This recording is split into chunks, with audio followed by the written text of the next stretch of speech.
Let's get started. Good morning. This is Rene Boutique with Traceable, and I am ecstatic to be here today with a number of CISOs and good colleagues of mine who will help us today to understand the experiences and challenges they are having with and around cloud native security here. And with me today, we have Upendra Mardik, Joan Pepin, and Martin Rues. Could you please introduce yourself? Let's start with Upendra. Hey guys, good morning, good afternoon, good evening, wherever you guys are. Upendra Mardik, I've been CISO of Snap Finance. So Snap Finance is a late-stage startup, and what it does is it does a POS lending, a non-card lending platform. And it has some proprietary algorithms, and it caters to UK and US market today. Prior to that, I was with American Express for 5.5 years, and Visa and PayPal, where I had a good run of about 8 years in very similar roles. I've been in the security for about 20 plus years. And thank you for the opportunity over here, and honored to speak in such an esteemed panel and in front of such an esteemed audience. Renata? Thank you, Upendra. Joan, can you say a few words about yourself? Absolutely. So I'm Joan Pepin. I'm the Chief Security Officer at Auth0. We are an identity access management as a service, an IDaaS platform, primarily focusing in consumer identity and access management. I've been here for 3 years. Prior to joining Auth0, I was a business information security officer at Nike's $10 billion e-commerce business unit. And prior to that, I was employee number 11 at Sumo Logic, where I was their chief security officer for the first 5 years. I've been in information security too, also about 25 years, longer than I'd like to admit. I'm also very happy to be a part of Traceable. This is a very exciting company, and I'm very much looking forward to this conversation with this great group. Thank you, Joan. Thank you. Martin. Yes, hello, Martin Rues. I'm the CISO here at Outreach Corporation. We are a sales engagement platform. I was brought in early because our platform connects with some of the most critical systems of our customers, namely email and their CRM. So you can imagine the sensitivity of the data and how important it is for that to be protected. I've been with Outreach for about 5 years. Prior to that, I was with Microsoft for quite a while as a director of security on their cloud infrastructure team. I have been in security as well for over 20 years, and really excited to be a part of Traceable as well, and looking forward to the questions today. Thank you. And I'm your host today, Rene Boutique. I'm a head of product for Traceable, and we provide API and application security for cloud native stacks. Terrific. Well, so great to have you guys here with me today. And my hope is that for our audience, many of who are also your colleagues and the executives in fintech or health tech or other companies in the security space, and of course they have similar challenges. So hopefully we can share some of the experiences that you've had and how you address the challenges that way. So I wanted to start with Upendra if we can. Upendra, in your experience, what are the common elements of the security stack? And especially since you've been in the fintech industry for so long, perhaps if you can focus on how that works within the fintech vertical. Yeah. So first of all, right, I mean, I want to sincerely wish all of you and your loved ones who are keeping safe during this pandemic and all the natural disasters that we are seeing in California and other states, right, and other countries that are affected by hurricanes. So wish you and all your loved ones are keeping safe. When we look at fintech team, what is happening is that there are two types of fintechs that we can classify. One class of fintech is one that is undergoing digital transformation, and another one is that is digital first. So depending on, when they started, like I have worked for the companies who are like multi-decade old, like American Express and Visa. And there are certain companies that are very new, like my current employer. So depending on that, what is happening is that we see the technology that these guys are using, it ranges from mainframe IBM all the way to containers, serverless, mesh, right, Quarkus, and Docker and that kind of thing. Also, when we look at this particular landscape, there are lots of elements and tech stacks that are on-prem, as well as people typically want to go onto multi-cloud. Now, when we look at the digital first companies, right? So this is all about the companies that are undergoing digital transformation. When we look at the digital first companies, they typically have a very cleaner stack, but some of them, they also want to go ahead and change their stack, right? I mean, they initially started with C++, going to Java, and again, the newer platforms. So that's the overall trend. Another thing is, while all these fintech organizations, they are also innovating, we have to expect three things: multilingual, multi-cloud, and multi-stack.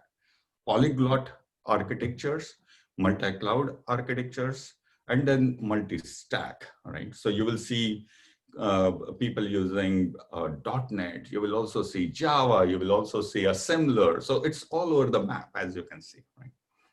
There is another trend that we are getting, which is more like an API first, omni-channel, omni-app, and self-service.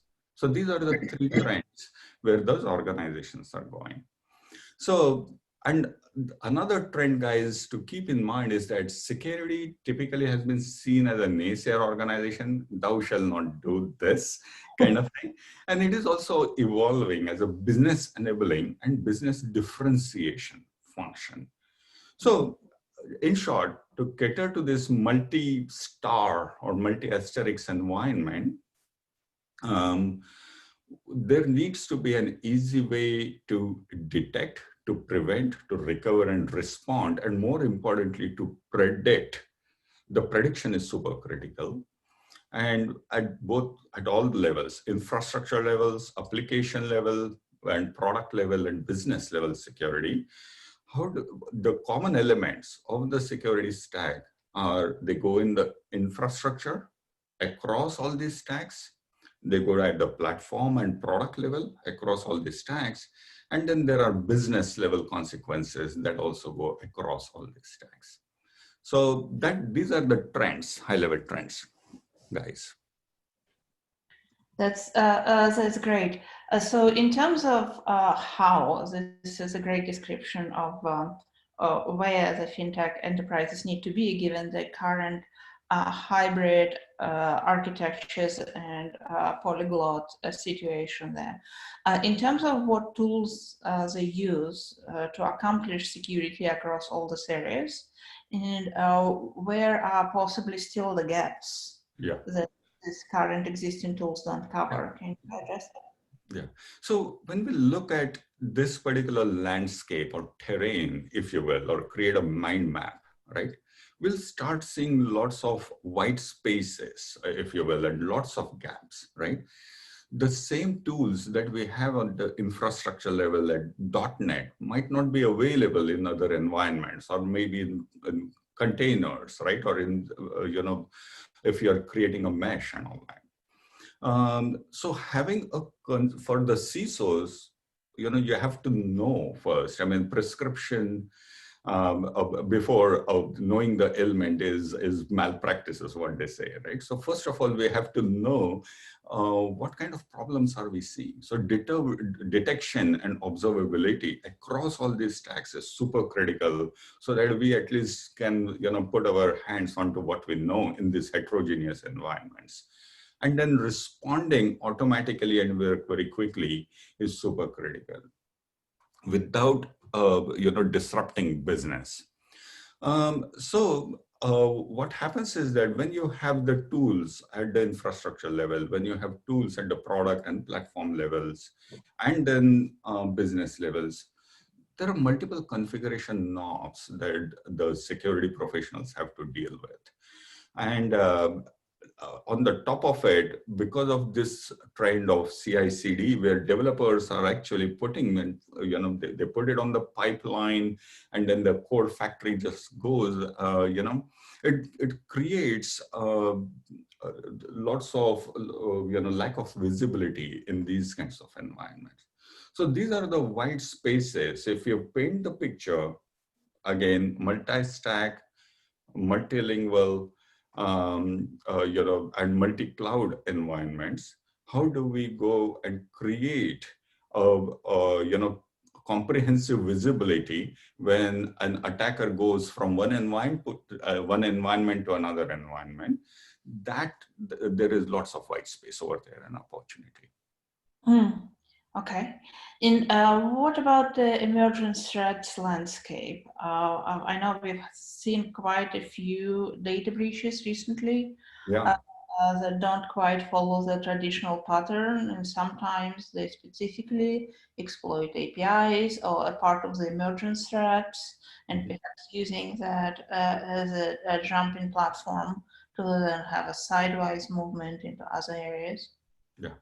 No, that is a great question. So what the industry in general is observing is there are three trends.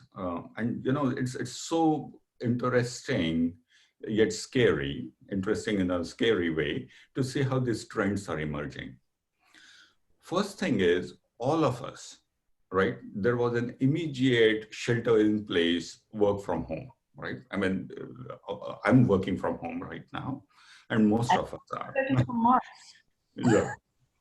So, of course, employees are working from home, and even attackers are also working from home. They are shelter in place, right? So what that, creates an interesting dynamics as the work environment or the enterprise network is not as secure as your work or home network, right? So that's the one dynamics. This is emerging threat, and this will continue as an emerging threat in the threat landscape. The second thing is, and which is unfortunate, but unemployment is high at that moment, at this time, right? So attackers are going to keep on attacking. They are going to go after cryptojacking, malware, ransomware. It is going to, extortion and all that. And the third thing is, nation state tensions have increased a lot, right? So obviously, like I said, the primary thing is extortion, disruption, fraud. And because of that, what we are seeing is that there are three classes of attacks. Obviously, there are more than, but you can categorize into three classes. One is phishing/account takeover. There are reports that phishing and account takeovers, and when I say account takeover, that's not only the ATOs of individual employees, it also includes customers. So taking over the identity of the customers, as well as taking over the identity of employees / consultants. And that has increased to 30,000%, is what the number says, 30,000%. The second thing is increase in the malware, ransomware, cryptojacking. The numbers are that it's increased by 72%. The third thing that we are seeing is DDoS. And DDoS, again, it's all because of the disruption and, the nation state and all that kind of thing, which increased by 500%. And we, of course, have heard the recent news on the New Zealand Stock Exchange as well. And without naming too many of these kinds of incidents, Account takeover, slash phishing, malware, DDoS. These are the three things that is happening right now from the changing landscape, threat landscape perspective. Yeah. Thank you, Upendra. That's a great overview of the landscape and the trends, both in terms of the business and the external threat vectors that way. From when you are trying to build the organization and how you address it internally, I was going to ask Martin perhaps to share with us, how do you view the partnership forming between the security organization and of course the rest of the IT organizations, developers, operations, so that this diverse stack Upendra has mentioned is built and operated in a secure way? Yeah, great question. And I've been, I've been partnering with engineering teams since my days at Microsoft, and in our current business, it is probably the most critical partnership I have internally. Engineers have a lot on their plate. They've got a lot of competing priorities in the new world, maybe not so new anymore, of DevOps and rapid development. It's very easy for security to be outpaced, and so it has to be built into how the engineers work. And so one of the things I always strive to do is leverage either their existing tool sets, or if I'm looking at something new, it has to fit into their ergonomics and the way that they already work. There's a lot of popular terms about shifting left, and I believe in those philosophies, but ultimately you have to be aligned with engineering's objectives. That might even mean writing objectives on their behalf, which I found to be a pretty successful approach in the past. Every quarter or so, they're coming up with their set of objectives, and security should be a part of those and seamlessly integrated. We should also be seamlessly integrated into their bug management.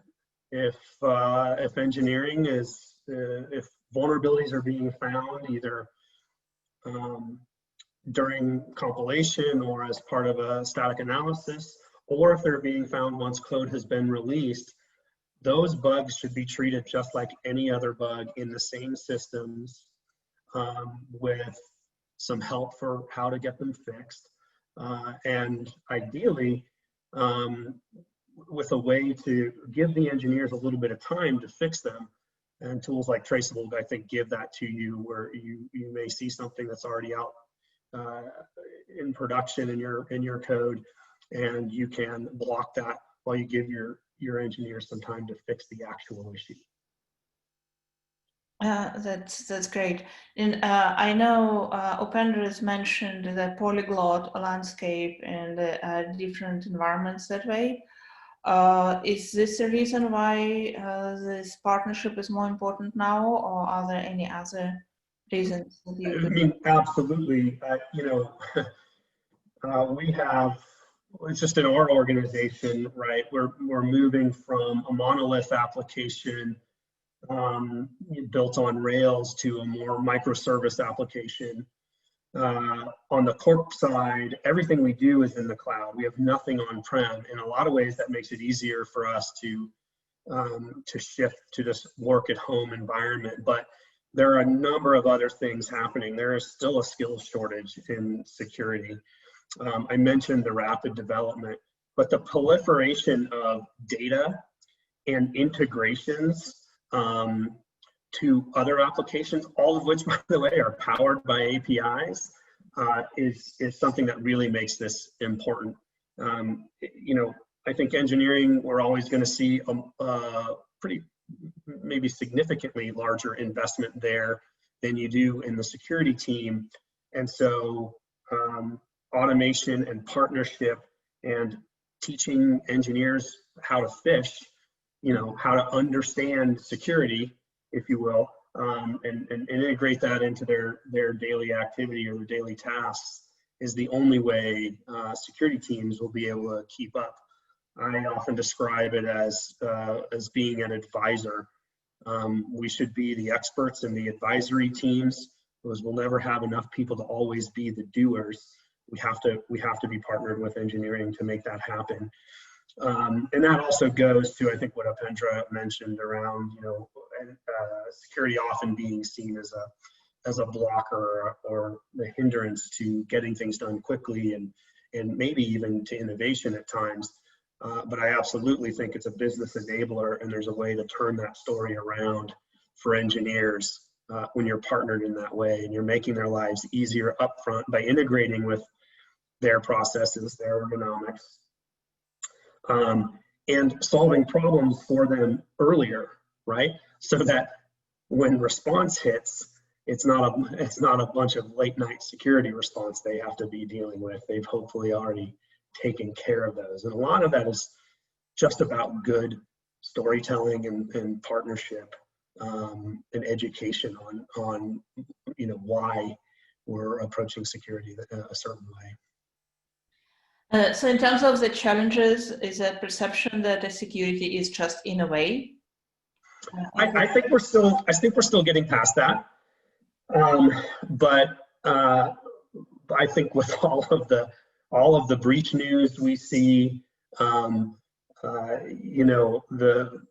media and the move to more and more technology, especially in the cloud, really is putting security at the forefront and making it a business enabler. It has to be. Again, in our business, we don't close with most customers if we can't successfully defend our security story, right? And that happens at a number of levels. It happens on your compliance and certification level, but you're also asked to go a lot deeper. That's great. You've got all these certifications, but when the rubber meets the road, how does this actually talk to this other system that is required for integration in order for your platform to work? Especially when we're talking about reading people's email, right? You can imagine the questions that come through for that. So without security, we don't have a business, and telling the story in that way, really coming at it from a business perspective, I think is what helps us be the most successful. There are always going to be challenges. As I said, engineers have a heavy workload already. They have a lot of competing priorities. They're often have an ergonomic for which they're set in their way. Security comes in, they want to know why somebody's moving their cheese, and again, if you tell the story the right way and you help enable them and maybe make their job easier, hopefully actually make their job easier, you'll start with a stronger partnership. Folks are often worried security will slow things down. I think the popular term of shifting left holds true. The farther left in the cycle you are, planning and design, talking about security, the less you will absolutely slow it down. And oftentimes you can insert security right into processes that the teams are already doing, right? They're already doing design reviews. Integrate threat modeling into the design review. Don't create a separate process for threat modeling. It can be part of the same one that's already happening, for example.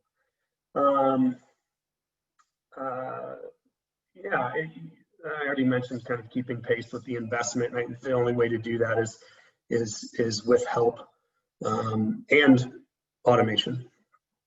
Yeah, that's a perfect segue to what I wanted to ask Joanne, actually. So Martin has mentioned personnel shortages and keeping up with the investment. So do you also feel that the now is more important than ever, and that we're actually experiencing bigger shortages than before, and maybe we can get automation in to help out? What are your thoughts here? Yeah, the talent gap is a huge issue. Now, it's been a huge issue for years and years. I think I've been talking to journalists about the talent gap since I started at Sumo Logic 10 years ago. And so the talent gap has not gone away. Has it gotten worse? Well, I think, to a lot of what, both Martin and Upendra have essentially been saying, SaaS is eating the world, right? And so like software is eating the world, sure, yes. And what now is the vast majority of that software is SaaS. And so by definition then, if everybody's using SaaS software and there are thousands of companies producing SaaS software, and the penetration of these services is growing and growing every day, then we have an exponential increase in the number of like connections and the interconnectivity of everything, right? And so Martin mentioned that, on their corporate side, they're all in the cloud. It's the same at Auth0. It was the same at Sumo Logic. And so all of these SaaS companies consuming all of this SaaS, all of this happening over the network, all of these things that we used to do in our corporate offices, we're now doing from home, or if we were still doing them in our corporate offices at Auth0, at Sumo Logic, we didn't have the servers in our corporate offices. The people come into the office to have FaceTime together, but they're still connecting to these cloud services, to SaaS. And so that has made the talent gap much more critical. I don't know if it's necessarily larger or how we even measure that at this point, but it's certainly more critical, right? Things that were not connected to the internet before are by definition connected to the internet now, right? It was not that long ago where it was unthinkable for my word processor to be on the internet. And now it's unthinkable for my word processor to not be on the internet, right? And so I think that's really why the talent gap is more critical than ever. We are more interconnected than ever. And that is growing, that interconnection is growing exponentially. And so as far as automation goes, it's critical for CISOs to figure out and tease apart what are the things that can be safely automated and what are the things that we're going to focus our human intelligence on. And so in general, what we want to do is let automation tackle the things obviously that it's most suited for, the repetitive things, the things that people aren't so good at. Also, security engineers are hard to find, they're hard to retain, they're expensive. We don't want them doing drudgery work, right? And so how do we automate as much of the drudgery as possible to free up our security teams to focus on as much of the interesting stuff that will keep them engaged and retained, but is also where the human brain can add the most value. I love it how you mentioned human intelligence. So in your mind, where do you think is the right place to have just the human intelligence versus just the artificial intelligence or machine learning, whatever you want to call it, or perhaps machine human assisted hybrid situation that way? Yeah, absolutely. I think that humans at this point still very much belong wherever the important decisions are going to be made. And so depending on your business and your workflow, et cetera, those important decisions could be very different, right? There are things that might be totally acceptable within our business model and our risk model to automate or to allow a machine learning algorithm to tackle, that in someone else's business, that would be too risky, right? So I don't want to give a sort of like one size fits all answer, because I think that's a risk model that every company needs to sort of take individually. But, you know, many years ago, when I worked at VeriSign, we were doing 24/7, 365 security monitoring, traditional SOC that looked like a NASA command room with all of the big screens up in front and a bunch of, you know, employees 24/7 tapping away at keyboards. And we had to make decisions whether or not we were going to wake someone up at 3 in the morning and say, this is an emergency, there's a hacker in your network and you need to get all hands on deck. Or that this is a false positive and we don't need to call someone at all. And that was not something that that business could afford to allow the machine to make the decision.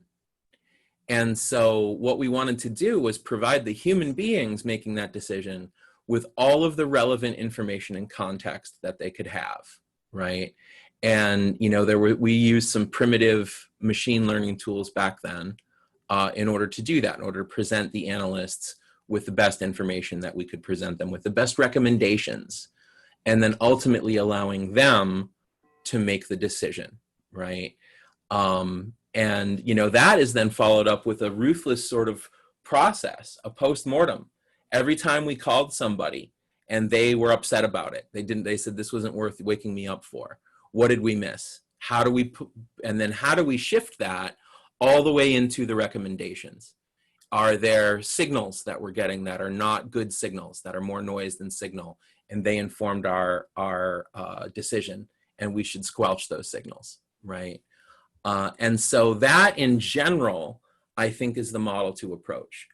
In some cases, waking someone up at 3 in the morning is not a big risk, right? It's not, you have a team that's on call and they know it's their job to be woken up at 3 in the morning, and it's not expensive. It doesn't put your customer satisfaction at risk. And so having people automatically paged might be totally fine in that situation. And in another situation, you might really want a human to be making that call. That's great.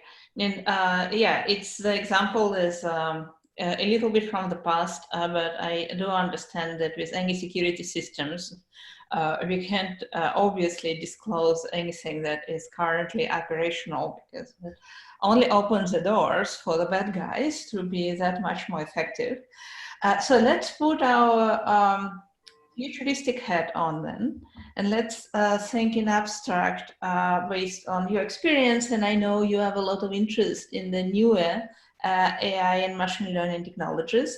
What are the interesting things that we are going to see coming down the pike in the next 24 months, both in terms of the risks that can be solved by AI and the new technologies that we will see?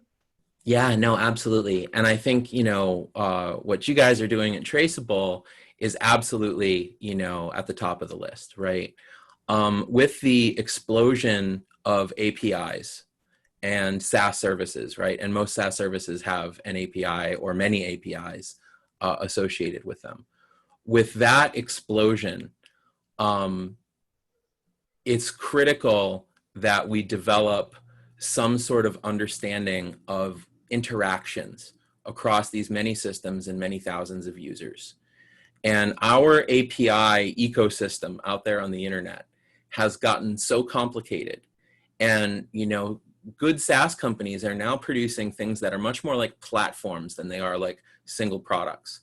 And so there might be many APIs that a given company is publishing, and their customers might be using them in nearly infinite ways, and that the provider has very little or no control over how their customers are consuming and using and interconnecting their APIs, and interconnecting their APIs with other APIs that the original provider might not even be aware of, right?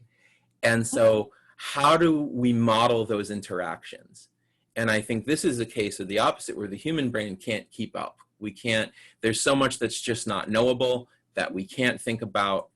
And being able to apply machine intelligence to that massive and exponentially increasing problem, I think is extremely interesting, and is really ultimately going to be critical in how we secure these interconnected systems.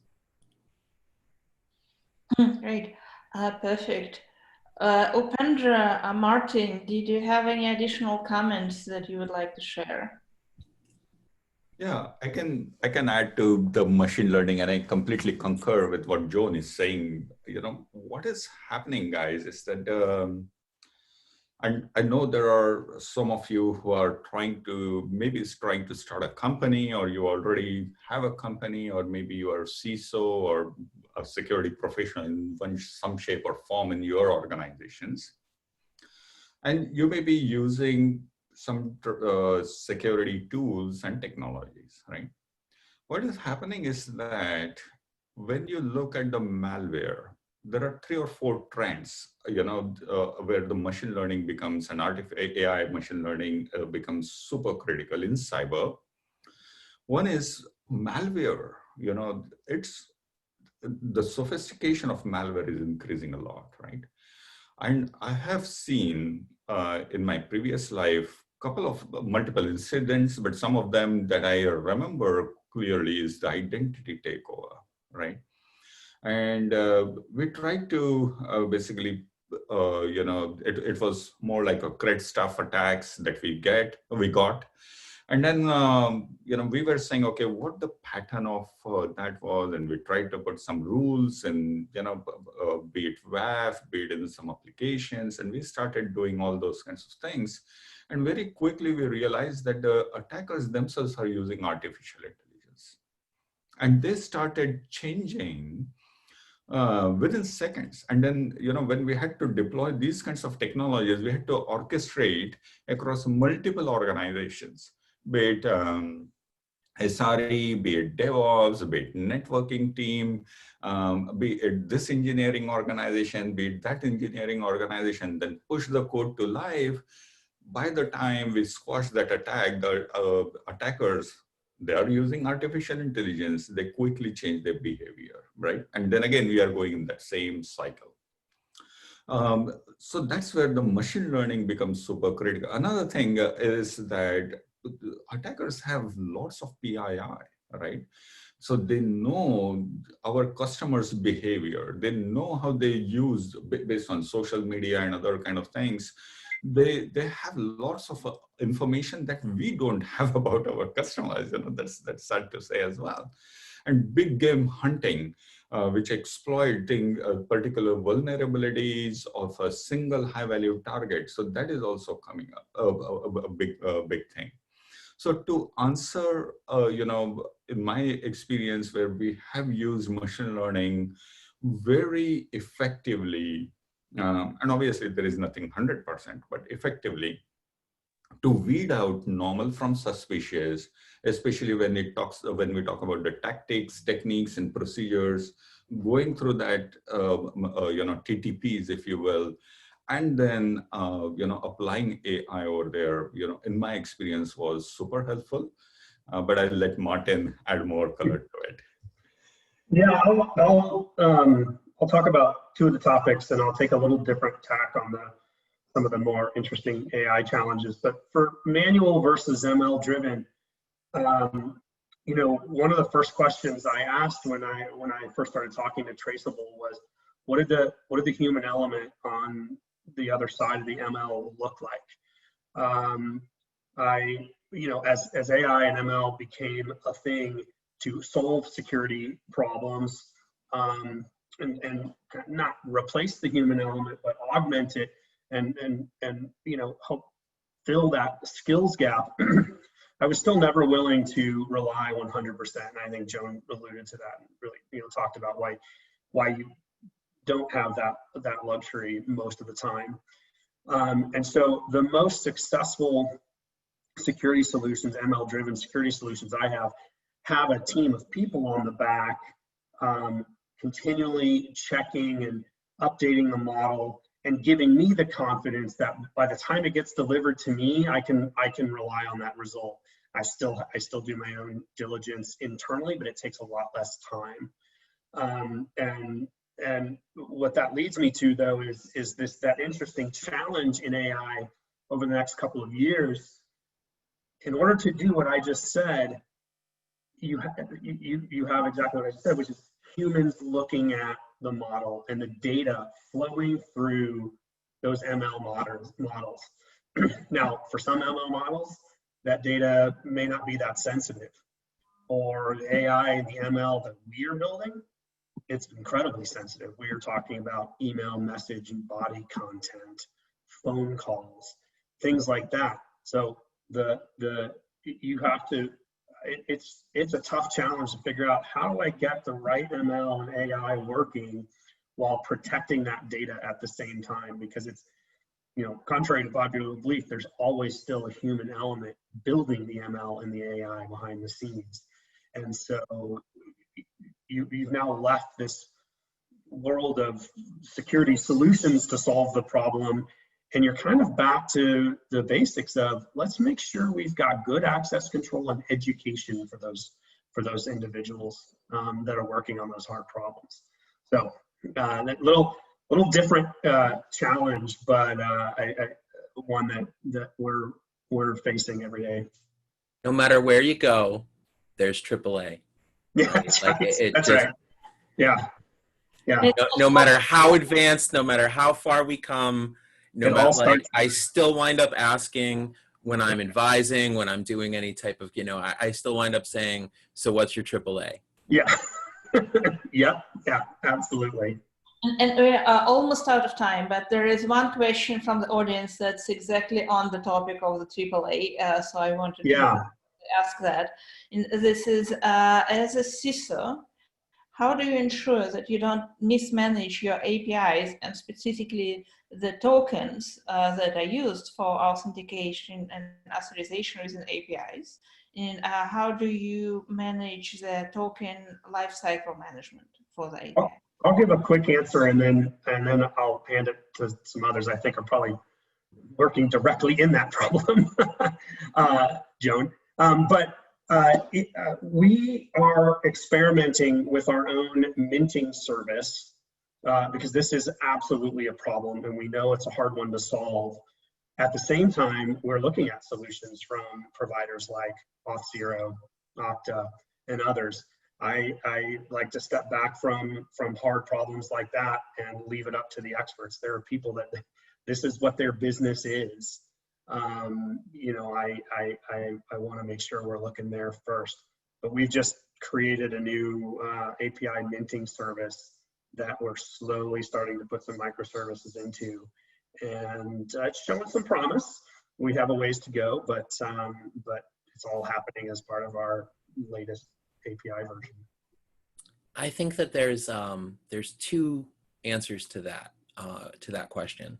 One is, you know, what Martin said is, you know, really think about, is this the type of complexity that you want to take on yourself as part of your application development? Is this going to add, is handling, you know, the tokens and the IAM really going to add value to your intellectual property and to your application that you're building?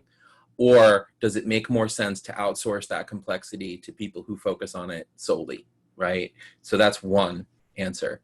And then the second is, if it is your problem, like it is for us at Auth0, and it might be if you decide that it is core to your application to build this yourself, is shifting left, is making sure that security architects and security engineers are involved as far left as possible, right? From the idea that we have that we're going to build this API this way, that we're going to do this integration, that our security people in the room advising on the best way to do this, right? Because it's very easy for an engineering team to tackle one of these complicated problems and paint themselves in a corner. And that is, by the way, how security gets seen as slowing things down, because the engineering team has now painted themselves in a corner, and then security needs to be brought in, and it can be a terrible, long, exhausting mess to get yourself out of that corner, right? And so if you can see down the road and know that this type of complexity around your tokens is going to happen, then you start having that conversation in the design phase. And you have to think about all of these complicated issues, right? My understanding of this particular question was, if I look at that question, they're talking about the API token lifecycle management, and my brain went into the API keys, you know, and you guys can correct me. I think whoever is asking that question. So if you look at, you know, the employers that I work for, like PayPal. So PayPal has an APIs, then American Express, Visa, there are going to be merchants and external developers accessing these APIs. So the way we were solving that problem is that, and we cannot have, like 2 million merchants, right, manage their life cycle in that way. So it has to be automated, it has to be self-service. So there has to be those APIs, which are more like a control plane APIs, if you will, where they are managing their API keys, they're managing their certs, and we were using mutual certs and all that. And, there is this X59 and, there is a HTTPX forwarded for, and we used to take the signature info and whole 9 yards over there at a very technical level. But the life cycle of that API tokens, and I'm understanding it as not as the user token like JOTS or the OAuth token. I'm understanding it as API key and shared secret and the mutual certs that we use. That is how I understand this question. The way we were managing it is that we were tying it to the life cycle of the customer, right? So if merchant comes in, he wants to onboard, how do you issue that API key and certs? And in the data classification, we say that, hey, we are gonna treat these certs, right? Or treat these shared secrets that we have with the same classification as your PII, like credit card and those kinds of things, and encrypt potentially with HSMs, right? And when you are talking about the life cycle management, there are obviously going to be detection tools that will potentially suspect if something is gonna something is compromised and all that, and then we reissue that. So, from the creation, from the usage, provisioning, all the way to, rotation of those particular keys. And sometimes business does not allow us to rotate those kinds of things. So those are other dynamics, but that's how we manage it with the same level of things. But I may be addressing a different question over here. This is excellent and very detailed. Thank you for that, Upendra. And thank you, John and Martin. This has been the most exciting conversation. I would have loved to continue, but we are out of time. And I really appreciate you being with us today. Listeners, the recording of this panel will be published on the Traceable website. So if you have colleagues who you think would also benefit, you're welcome to forward that to them. Thank you again, and this is all for today. Thanks, everybody. Thank you very much. Thank you. Bye-bye.